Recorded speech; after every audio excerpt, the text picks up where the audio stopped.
Hello and welcome to episode 41 of the Forward Progress Football Podcast. I'm your host, Zach Pardee, and today we're doing the second team in the AFC West, the Kansas City Chiefs. Let's get on into it.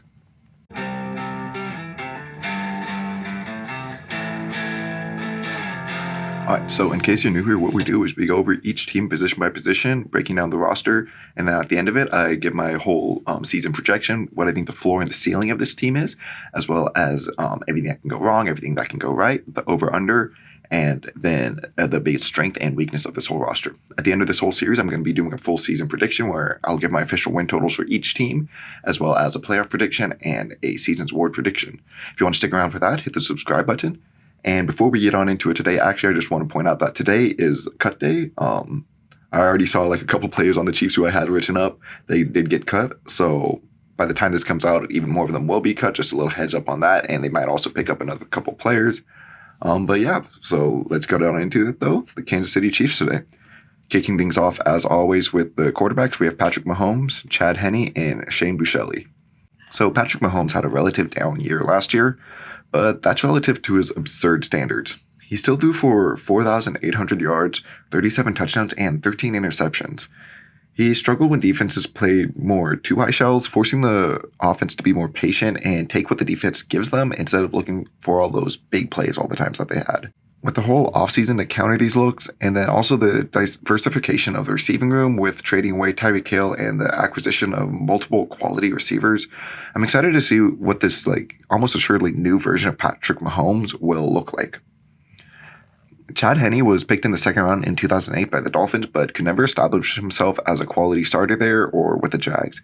He was benched in Jacksonville in 2014 and was a backup there until joining the Chiefs as a backup in 2018. And then Buechele went undrafted last year but didn't play. For running backs, they have Clyde Edwards-Helaire, Jerick McKinnon, Isaiah Pacheco, Ronald Jones II, and Michael Burton. Edwards-Helaire was picked with the last pick in the first round of the 2020 draft, but so far he hasn't provided the returns that the Chiefs were hoping for. He struggled to stay healthy through his first two seasons, and his play hasn't been incredible enough for him to be that bell cow back. He's a smaller back at 5'8", 210, and while he doesn't have amazing top speed, he has sudden explosiveness that allows him to cut into the holes created by this good run-blocking offensive line. McKinnon was drafted in the third round in 2014 and looked like a promising young back when he would fill in for Adrian Peterson on the Vikings. However, when he got his chance to be the lead back in San Francisco, he could never stay healthy. He joined the Chiefs last year and wasn't much of a factor in the regular season, but was their most impactful back in the playoffs, being a good rusher but even better as a receiver out of the backfield. I expect him to be used a lot on third downs this year if he can stay healthy, as he's a bigger play threat than Edwards-Helaire, so he could provide some nice spark in some key situation. Pacheco was taken in the 7th round this year out of Rutgers and has been getting a lot of training camp buzz. He didn't dominate against backups in the preseason though, so I'm kind of skeptical on if they will see this buzz come to fruition this year, but he's definitely a player to keep an eye on. And then Jones was picked in the 2nd round in 2018 by the Bucs, but only really had one good year with them in 2020. He's pretty horrid as a pass catcher and a pass protector, so he doesn't provide any value in passing situations. And while he looked like an above-average runner 2 years ago, he was just kind of all right last year, probably elevated by Brady and that good O-line. And then with 3 quality backs on the roster, honestly wouldn't be surprised if he was cut by the time this video was posted. And then Burton was taken in the 5th round in 2015 by the Lions. He'll carry the ball or catch a couple passes a couple times a year, but he's mostly used as a blocker.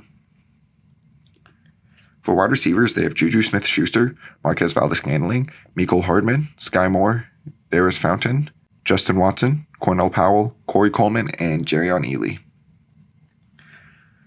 Juju was taken in the 2nd round in 2017 by the Steelers, where he's been a quality slot option, but definitely looked worse once he was asked to be the number 1 guy.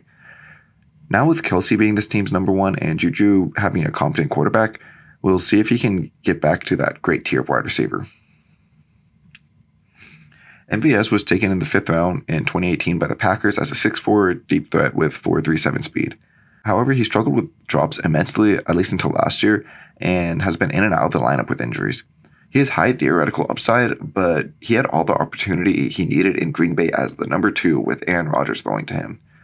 Maybe he can keep turning a corner here in Kansas City, but I honestly don't have too high of expectations for him. Hardman was taken in the second round in 2019 as a speedy gadget player out of Georgia. He's never taken that next step up as they've wanted him to, getting a couple of touches a game that can result in some big plays, but not at the clip that they look like that they'd be coming after his rookie season. With the trading of Tyreek, though, maybe he'll see an uptick in production. Moore was picked in the second round of this draft out of Western Michigan. The 5'10 receiver constantly beat up corners both out wide and in the slot, and has been tearing it up in practice for the Chiefs. No one here will individually replace Hill, but Moore has the best opportunity to be this team's number one by season's end. Fountain was picked in the 5th round in the 2018 draft by the Colts, but hasn't played much yet. And then Watson was also picked in the 5th round 2018, but by the Bucks, but also hardly playing. Powell was picked in the 5th round last year, but didn't play. Coleman was picked in the 1st round 2016 by the Browns, but never played well there and was waived after 2 years.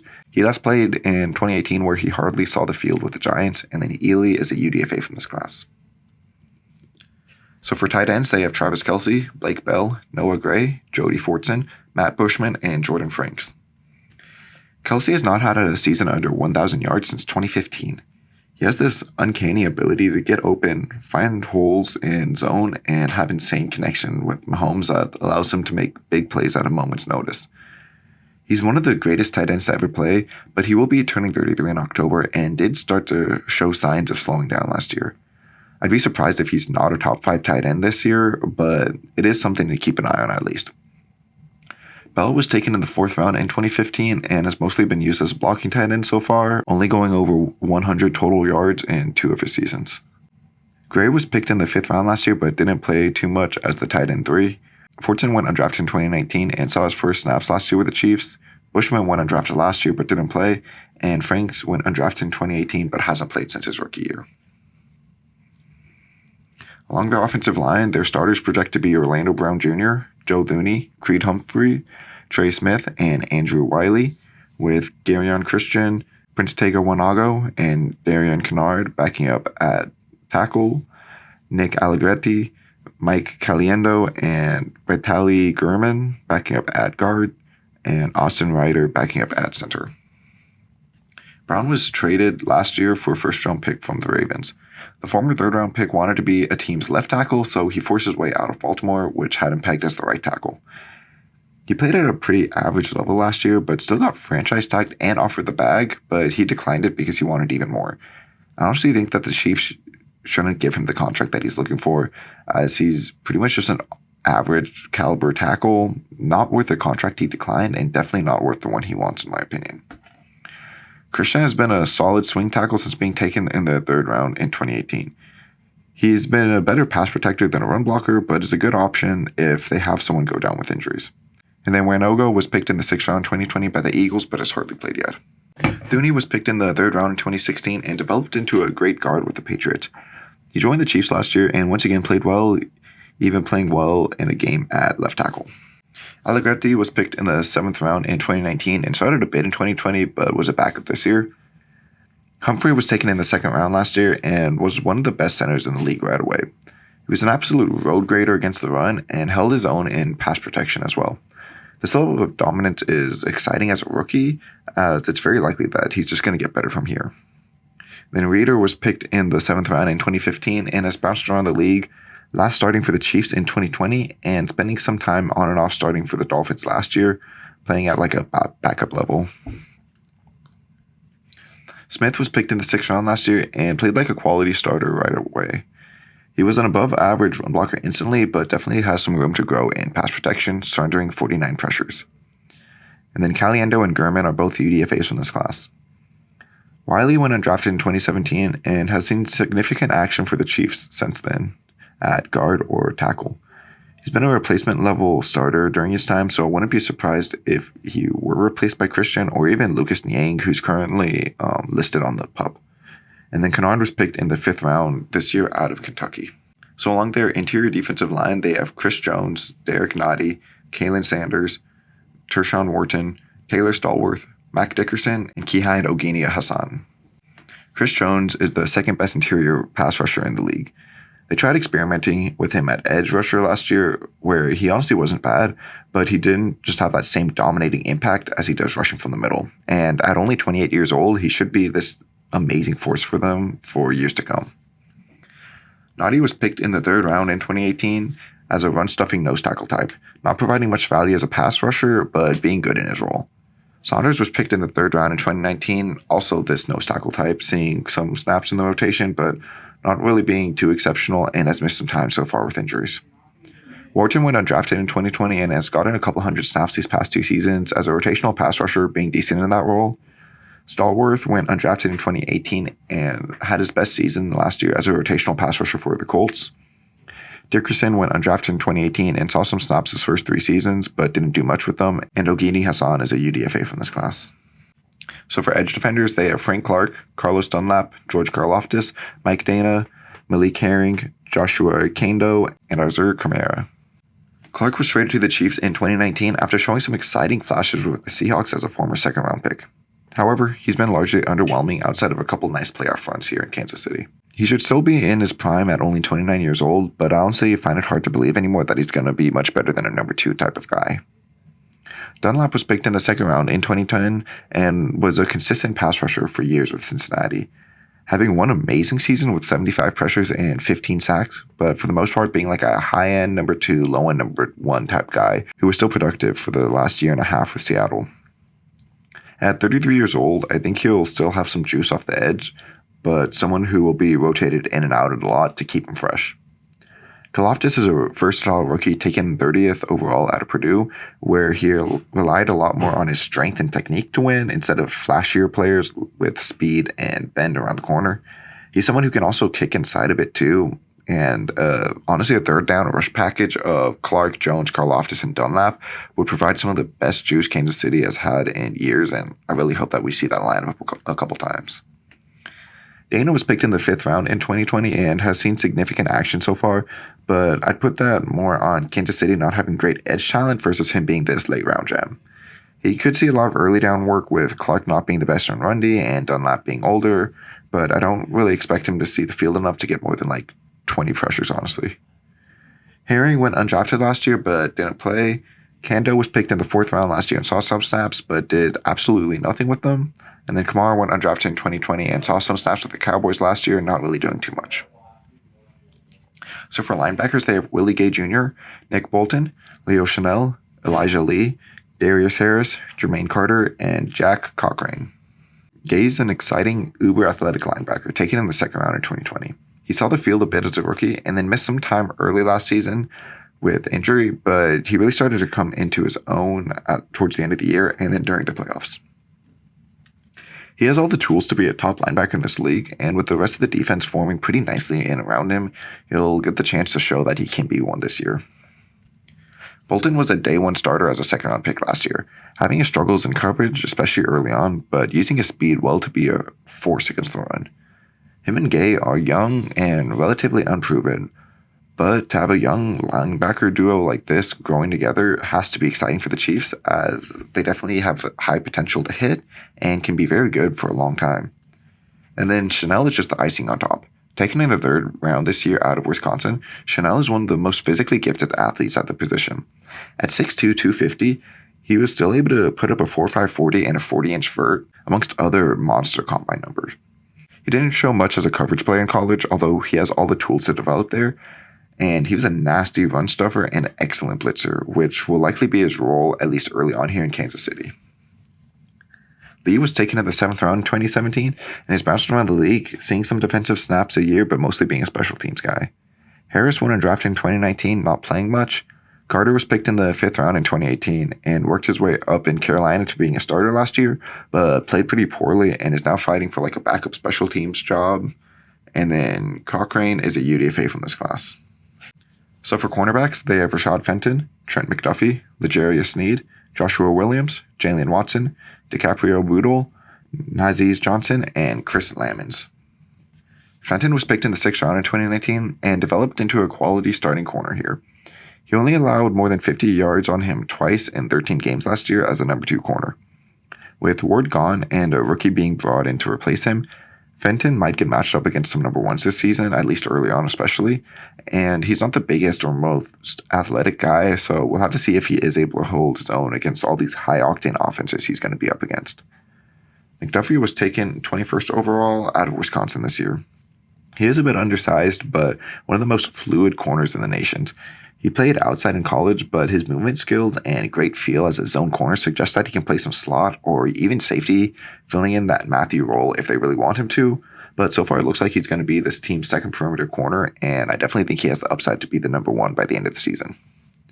Snead was taken in the 4th round in 2020 and has had a pretty good start to his career, playing best when in the slot, but showing some mobility on the outside if needed. He's a good athlete at 6 foot with 4.37 speed, and barring any regression, he should be an above average slot corner for them once again this year, rounding out a pretty nice corner trio. Williams was taken in the 4th round this year out of Fayetteville. Watson was picked in the 7th round this year out of Washington State. Boodle went undrafted last year and saw some snaps in the slot, but only one game. Johnson was also picked in the 7th round this year, but out of Marshall, and then Lammons went undrafted in 2018, but hasn't played much yet. So for safeties, they have Juan Thornhill, Justin Reid, Brian Cook, Deion Bush, Zane Anderson, and Davon Gee. Thornhill was taken in the 2nd round in 2019 and has bounced between being a starter and a third safety for this team, unable to firmly take the starting gig from Daniel Sorensen until last year. However, when he's out there, he was clearly a superior player to Sorensen, so it's kind of weird that it took them so long to make that switch, as he's like a young, rangy free safety type who doesn't provide much against the run, but he's great playing over top and limiting big plays. Reid looked like one of the best safeties in the league during his first 2 years after being taken in the 3rd round in 2018 by the Texans. However, these past 2 years, he's not looked the same, missing some time with injuries, not limiting as many big plays, and looking like he gave up a bit in Houston.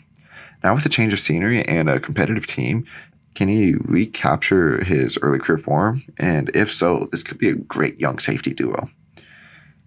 And then they have Cooks, who was taken in the 2nd round this year out of Cincinnati. And if you're paying attention, the Chiefs clearly wanted to overhaul this secondary, as they've let 3 starters go, signed 1 in Reid, and then drafted 5 players, 2 in the first 2 rounds, and then another in the 4th round too. Cook is a safe safety, a decent athlete who doesn't really give up big plays and is a pretty sure tackler. He'll see some time as a third safety here, probably playing closer to the line of scrimmage than the other 2 when he is put in, as he's a bit better in run defense. Bush was picked in the 4th round by the Bears in 2016, but never developed beyond being their 3rd, 4th safety and a good special teamer. And then Anderson and Key both went undrafted last year, but didn't play. So for special teams, they have Harrison Butker, Tommy Townsend, and James Winchester. Butker was picked in the 7th round in 2017 by the Panthers, but was waived and never played for them. He joined the Chiefs and since then has had the 2nd highest career field goal percentage, behind only Justin Tucker. So safe to say, good pickup by Chiefs, bad mistake by the Panthers. Townsend went undrafted in 2020 and has been a good punter for the Chiefs these past 2 seasons, and then Winchester has been the Chiefs' long snapper since 2013. All right, so now it's time for my season overview. I talk about the floor and the ceiling of this team, everything that can really go wrong and everything that can go right. The over or under, whether or not I think the over or the under is more likely to happen, and then the biggest strength and weakness on this roster. So I have the floor of this team at 8 and 9, and this is kind of similar, as I said, to in the Broncos, and as I'm going to say with the Raiders and the Chargers. All of these teams have talent where their floor shouldn't be if they remain healthy, their floor shouldn't be below 500, but they're going to be playing in the hardest division in football, and then playing the NFC West, which is arguably the 2nd hardest, maybe the AFC North. I don't know. You can debate that, but all I do know is the Chiefs also have the number 1 seed schedule, so this schedule is absolutely nasty, but it's the Chiefs, so it's hard to see them unless Mahomes gets hurt, Kelsey gets hurt, a bunch of stuff goes wrong. It's really hard to see them going below 8 and 9. But some things that can lead to their worst season since Mahomes has taken over is Mahomes' decline could continue from last season, especially after that second half collapse against the Bengals and then losing Tyreek Hill. Edwards-Helaire and the rest of these back, they played at an average level at best, not really elevating this offense. And the loss of Hill really hurts this wide receiver group, with Juju playing like an average slot, and then MVS and Hardman being inconsistent and more just not stepping up in year 1. Kelsey loses another step, still getting open with his elite zone IQ, but not physically able to dominate like he has in years past. This offensive line could be pretty bad. I honestly don't love it as much as a lot of people do, especially in pass protection. I think they're still going to be a good run blocking line, but in pass pro, they definitely have some holes that they need to cover up. Chris Jones carries this pass rush, and he's the only plus starter. No one else really showing up in run defense either. These young linebackers get caught out of position far too often, just not knowing offenses as well as some veterans could. Fenton can't hang with number one wide receivers, and it's also very common to see rookies, like how McDuffie is, come in and struggle year one as they're learning the speed of the NFL. Thornhill plays fine, but he doesn't take that step up like he has a physical ability to, and Reid can't recapture that early career form. Optimistically, though, this is one of the best teams in the league. They have an amazing head coach, quarterback, tight end. Their offensive line could be good. It's young and a lot of pieces that you hope improve, but yeah, and this defense could round together pretty nicely. Some things that can go right and lead to this 13-4 ceiling is Mahomes reminding us that he's one of the greatest players in this league and has the MVP caliber season despite trading away his top weapon. These running backs produced well in this offense, maybe not being like the reason why it works, but playing well with the ball in their hands. Juju looks more so like how he looked early on in his career. MVS continues this upward ascent we started to see last season, and Hardman plays pretty all right as a gadget. And then Moore comes in looking like a future number one right away. Kelsey is able to keep up being a top 3 tight end. This offensive line takes steps forwards in pass protection to be more well-rounded, and there's a chance that we're looking at this, and right tackle is really the only weakness along this line. This pass rush is a top 10 unit with a heavy rotation. Karloff coming in great as a rookie, and Chris Jones just kicking ass as always. These linebackers take another step forwards in their young careers, looking like a promising young duo. McDuffie comes into the league looking great, able to be the number one, and Fenton still plays good as the number 2. And then Thornhill and Reid could be one of the best cover safeties duos. So for this over-under, it's set at 10.5. Other than 2014, the Chiefs have won the division every year since 2013 and have gone under that 10.5 win total only twice. They have an amazing coach, quarterback, tight end, pass rusher, and plenty of young talent across the board. However, they did show that they do bleed last year, and the roster on paper does look even worse than it did the year before. They are relying on some young, high-upside players playing better than they have in the past. I still think that they should be favorites in this division, although it is very close. And similarly to the Broncos, I don't entirely feel comfortable betting on this over-under, as this division is just going to beat each other up. But the Chiefs are the most proven team here, and I do think that they have the most likely chance to hit the over. So the biggest strength of this team is Patrick Mahomes. A bad season from Mahomes last year would have been a career year for most players. Like, I love Carr as a Raiders fan, but Mahomes' down year, he threw 5 more touchdowns than Carr has ever thrown for, and also had more yards than Carr ever has had. He'll have to overcome the loss of Hill, but I think he'll be able to make this offense still one of the best in the league. Like last year, this was still the number 1 EPA offense, and yeah, Mahomes wasn't perfect, but he's still the leader of the team. And then the biggest weakness I put as the weapons. If something were to go wrong with this offense, it would be because these weapons aren't stepping up. You definitely can see how everything can go right, but I think this position group is the most likely one to hold this squad back. I debated putting offensive line here as I am skeptical of pass protection from left tackle, right guard, and right tackle, but a bunch of young guys there, and it's a high upside line, so I don't really want to say it's the biggest weakness because you can see how it's a strength. However, I don't think these wide receivers will be a strength at all.